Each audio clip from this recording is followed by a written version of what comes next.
Greetings to all. Welcome to Future Officers Academy. Today we are going to see daily current affairs of 8th June to 10th June current affairs. Today we are going to see the topics of Foreign Exchange Management Act, that is FEMA, Arun 3 Hydropower Project, Mongla Port Capital Account Convertibility, and finally the Neighborhood First Policy. Now we'll have detailed analysis of these topics. Today our first topic is Foreign Exchange Management Act, FEMA 1999.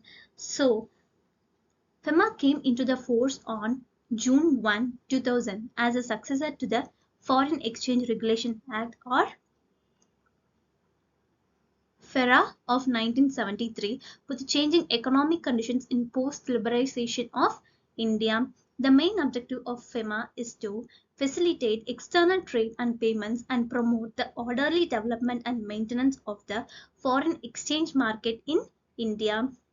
It deals with provisions relating to procedures, formalities, dealings, etc. of foreign exchange transactions in India. The FEMA regulates various aspects of foreign exchange transactions, including the acquisition and holding of foreign exchange, the payment and the settlement of foreign exchange transactions, the export and import of currency, and other related activities. The Act also empowers the RBI to make rules and regulations to carry out the provisions of the Act. It also makes the offence related to foreign exchange of civil offence. Violations of the provisions of FEMA can result in penalties and fines.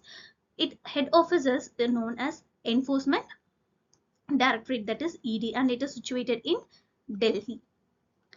Now, what are the applicability? It is applicable to the whole of India and equally applicable to the agencies and offices located outside the India, which is owned or managed by the Indian citizens. FEMA is applicable to the following entities and transactions such as foreign exchange,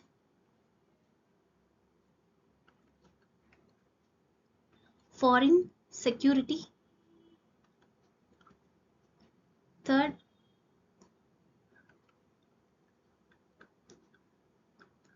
exportation of any commodity or service from India to country which is in outside. Fourth, importation of any commodity or service outside India. Securities as defined under the Public Debt Act 1994. Next, purchase, sale and exchange of any kind such as transfer, banking, financial insurance,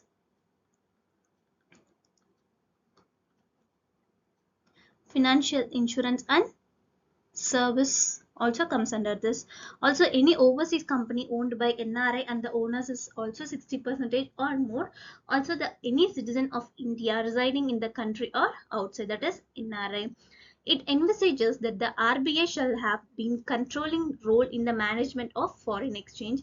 Since RBI cannot directly handle foreign exchange transaction, it authorizes authorized persons to deal in foreign exchange. Who are those authorized persons? The authorized dealer, money changer, offshore banking unit, or any other person for the time being authorized to deal in the foreign exchange or foreign securities by RBI. So that's all from this topic. Our next topic is about Arun 3 Hydropower Project.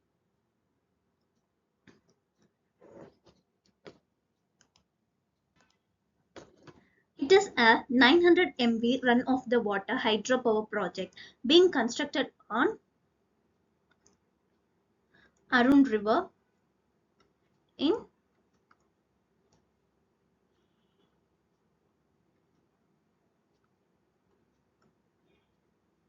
Shankuvashwa district in eastern Nepal. So Arun is a tributary of Koshi River in Nepal. So the project comprises of 70-meter tall and 466 meter long concrete gravity dam and a head race tunnel of 11.74 km with underground and powerhouse containing 4 generating units of 225 megawatts each on left bank. It is being developed with Indian assistance at the cost of rupees 144 billion. Once completed, it was the biggest hydroelectric facility in Nepal.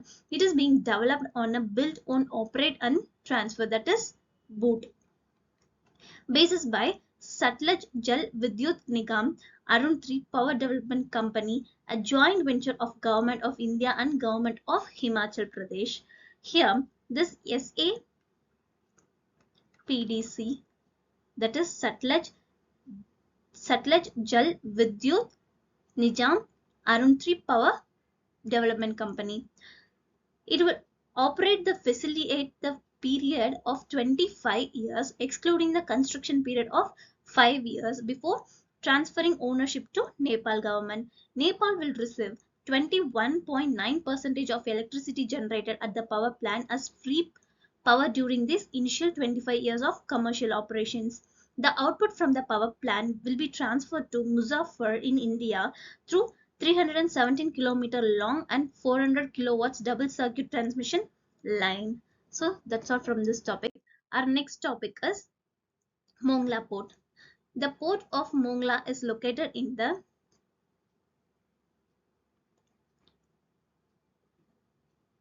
Bagarhat district in Bangladesh. So it lies 62-kilometer north of Bay of Bengal coastline. So it is situated at the confluence on the Pasu River and the Mongla River. The port is surrounded and protected by the Sundarban mangrove forest. This Mongla is the second largest seaport in the Bangladesh after Chittagong. What are the significance of India about this? It provides strategic access to India's northeastern states such as Assam, Tripura, and Meghalaya. Also, it reduces distance and transportation costs of goods to from these regions. Indian Ports Global Limited has expressed interest in operating Mongla Port, which would be its third international port operation after Chabahar in Iran and Sittwe in Myanmar. What is the expansion project? India and Bangladesh signed MOU on the use of Chattogram and Mongla ports in 2005. The MOU envisages the transit of goods from Mongla port to the northeastern states of India through waterways, roads and railways. So that's all from this topic. Our next topic is capital account convertibility. Here we have to know under this capital and account convertibility is, first we have to know about balance of payments. Balance of payments accounts. So it is a statement of all transactions between a country and outside the world. It consists of two accounts, that is current account and next is capital account. Current account deals with import and export goods and services. Capital account involves across border movement of capital via investment and loans.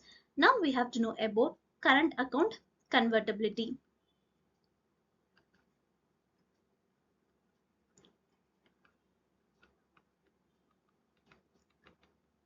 Current account convertibility is the freedom to convert rupees to other currencies for payments without restrictions.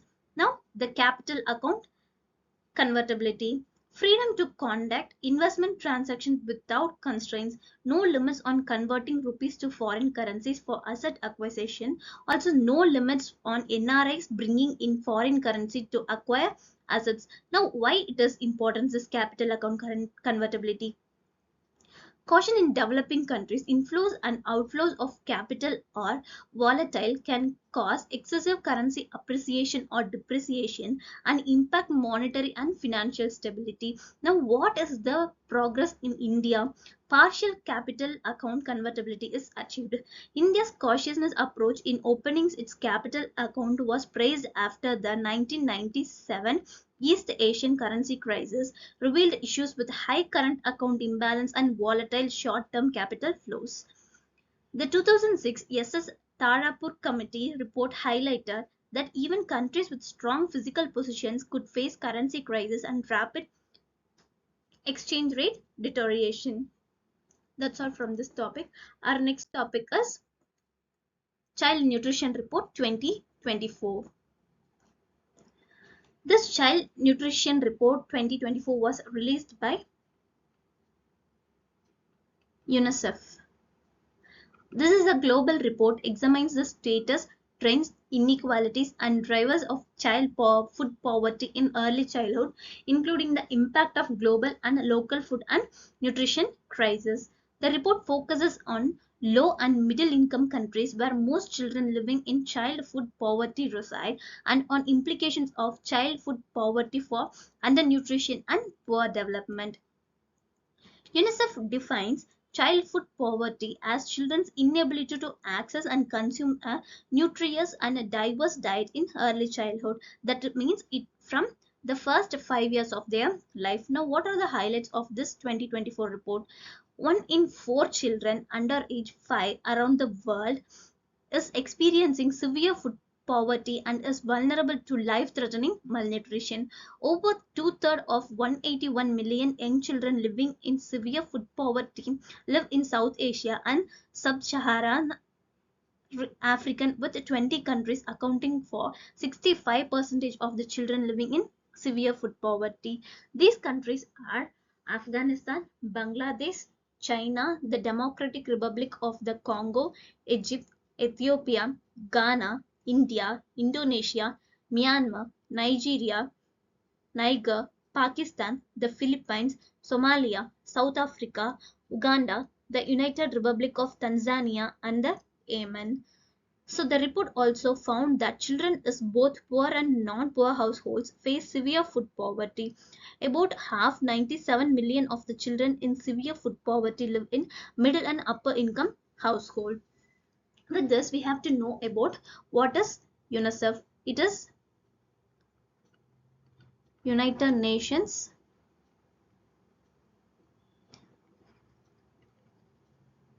Children's Fund.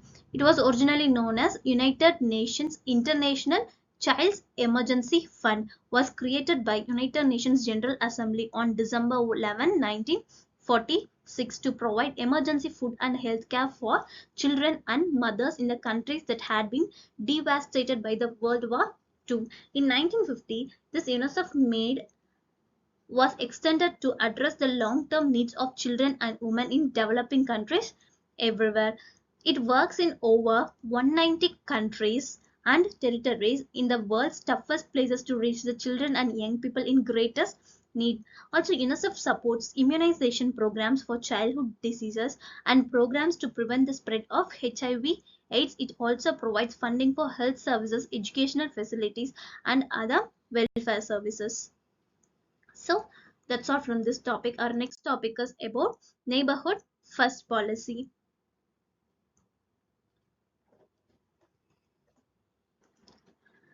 India's neighborhood first policy guides its approach towards the management of relations with countries in its immediate neighborhood, that is Afghanistan, Bangladesh, Bhutan, Maldives, Myanmar, Nepal, Pakistan, and Sri Lanka. Now, what is its objective? It is to enhance physical, digital, and people to people connectivity across the region as well as augmenting trade and commerce.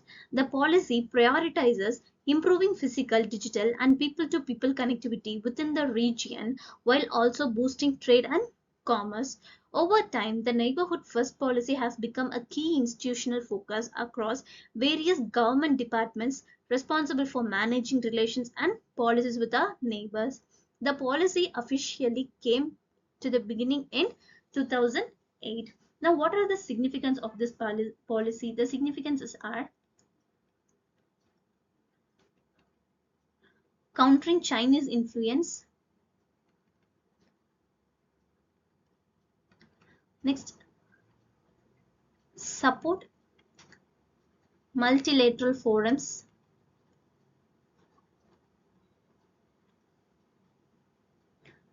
Third, ensuring territorial integrity.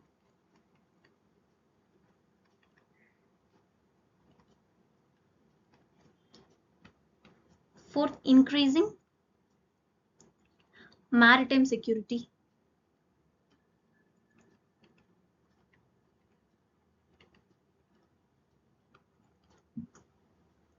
Addressing energy security.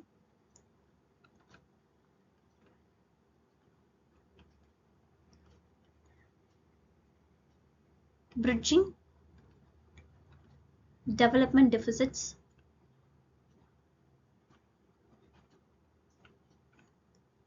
And seventh, leveraging soft power diplomacy. So these are some of the significance. Now, what are the challenges associated with this? The challenges are geopolitical tensions,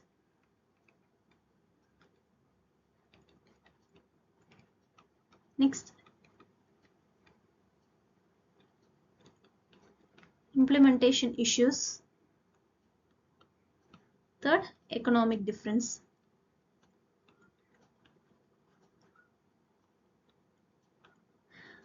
Now, what are the significant projects have took place under this? The first is SARC, the South Asian Association for Regional Cooperation. In this, India has played a major role in SARC aimed at promoting regional cooperation. Next, BIMSTEC, that is Bay of Bengal Initiative for Multi-Sectoral Technical and Economic Cooperation, has gained a prominence as an alternative to SARC, focusing on economic cooperation, security and cultural exchange among countries bordering the Bay of Bengal. Now, what are the infrastructure projects have been took place? The first is BBIN,